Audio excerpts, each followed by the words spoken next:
Հաղթանակի թաղամասի պարտված բնակիչներն ահազանգում են, դիմումներ գրել են, պատասխանը ստացել, հուսահատվել։ 4-րդ գյուղում ապրում են ինչպես Երևանից դուրս գյուղական համայնքում։ Սա բնակիչների ձևակերպումն է։ Դժգոհությունները սկսվում են տան սանհանգույցից, հասնում մինչև հարևան տներ։ Այս մարդը թոշակառու մարդիկ են, իրանք էլ չունեն։ Այս կինը ամուսինը մահացած 2 հատ երեխա ունի, նայեք արդեն պատերը բլվում, այդ խոլավությունից է լրիվ։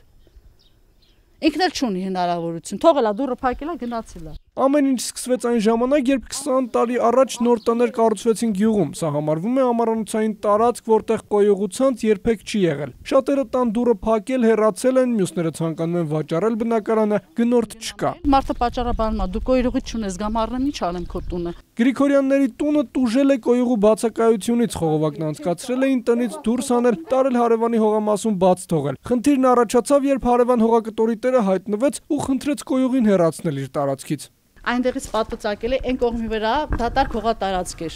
Ես այդ կոյուղագիծը տենց օգտագործում էի, մի հատ փուչուր փոս էի արել, ջուրն էլ որ դուրս էր գալի, գնում էր այդտեղ ջրվում էր։ Այսօրվա վիճակով մարդը եկել է, տրուբեն շպրտել այս կողմի վրա, էս է իմ վիճակը։ Գլխավոր կոյուղին անցնում է մի քանի տասնյակ մետր այն կողմում, բնակիչները պնդում են, որ պետական կառույցները պետք է միջամտեն ու ջրահեռացման ցանց անցկացնեն, որովհետև աշխարհագրական դիրքն այնպիսին է, որ սեփական ուժերով հող փորել, խողովակ անցկացնել չեն կարող։ Ընդամենը կես մետր է քանդվում ստեղ։ Կես մետրից են կողմ լրիվ տարածքը բազալտ է։ Կեղտաջրերը թափվում են հենց այստեղ, տան կողքին, կրծողներն ու առնետներն էլ դարձել են Գրիգորյանների տան մշտական բնակիչները։ Առավոտյան, կեսօրին, երեկոյան ու ցանկացած տեղում կարելի է հանդիպել կրծողներին։ Առնետը առավոտը այդտեղ կանգնած, այդ գնացած այդ կոյրուղին, որ վերևից իջնում է ներքև, կանգնած վրան ուտում էր այդ կեղտերը։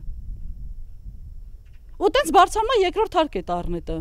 Վարչական շրջանի աշխատակազմը համարում է, որ խնդիրը ժամանակատար է ու ծախսատար։ Երևան ջուրը իրավասու ցանց անցկացնել եւ պատասխանատու է միայն գործող կամ վնասված կոյագծերի համար։ Երևանի քաղաքապետարանն էլ չի ընդլայնում ցանցը։ Ջրային ենթակառուցվածքային կառուցման ծրագրերը չի իրականացնում, ուստի նաև աշխատանքները հնարավոր կլինի կատարել ներդրումային ծրագրերի շրջանակներում, որի ուղղությամբ համապատասխան մարմինների հետ բանակցություններ են տարվում։ Բնակիչները տան բակում փոս են փորել, փայտե խցիկներ դրել, մյուսներին նույնպես այս լուծումն է առաջարկում Մալաթիայի կոմունալ տնտեսության բաժնի պետը։ Արագ ու համեմատաբար հիգիենիկ տարբերակը սա է։ Կառուցվել են ապօրինի տներ։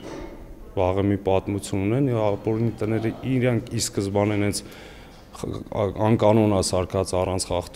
խախտումներով, որ արդեն ինքը իսկ նիշերը,